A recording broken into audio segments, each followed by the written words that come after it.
The true cost of a natural disaster is measured not just in immediate destruction, but in the lingering threat it leaves behind.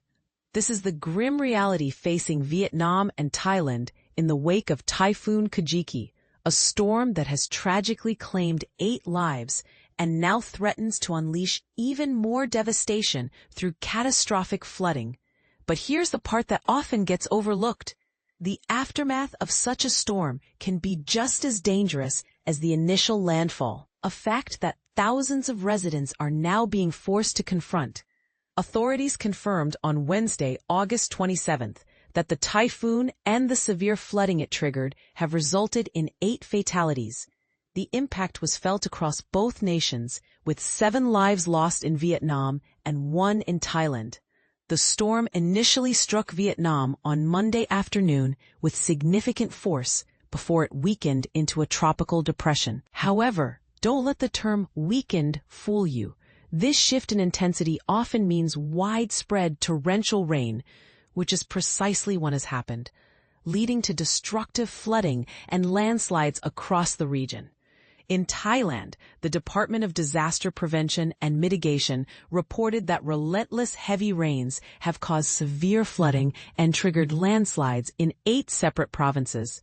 The scale of the impact is immense, disrupting the lives and homes of more than 180 families who are now dealing with the consequences. The situation in Vietnam is even more extensive. A government statement released on Wednesday detailed the staggering scope of the damage. More than 10,000 homes and office buildings have been either severely damaged or completely submerged by floodwaters. Furthermore, the agricultural sector, a critical part of the local economy and food supply, has taken a massive hit, with over 86 hectares, approximately 212 acres of rice paddies and other cash crops destroyed. And this is the critical infrastructure failure that most people miss. The storm's fury didn't stop at homes and farms.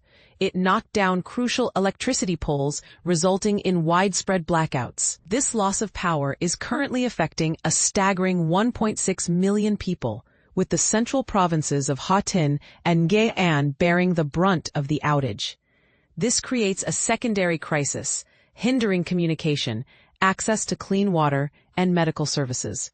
Even the capital city of Hanoi has not been spared. Streets have been transformed into rivers due to severe flooding, a major disruption as the city prepares for a momentous occasion. This poses a controversial question. How do governments balance the urgent need for disaster response with the planning of large-scale national celebrations? Hanoi is scheduled to host the country's largest National Day parade in decades next week to mark the 80th anniversary of its Declaration of Independence, yet now faces a monumental cleanup operation. The National Weather Forecast Agency has issued a stern warning, stating that heavy rain will continue to pummel northern provinces.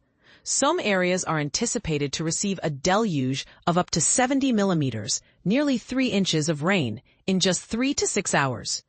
The agency explicitly warned, flash floods and landslides can happen, negatively impacting the environment, threatening people's lives, and causing damages to production and socio-economic activities.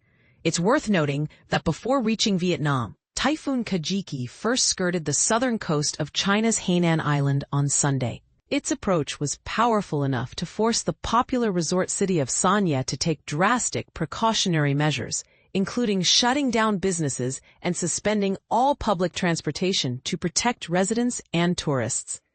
Some might argue that international media often focuses solely on the immediate death toll, while underestimating the long-term socioeconomic and environmental damage that can cripple regions for years.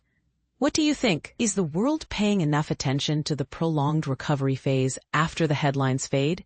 Share your thoughts in the comments below.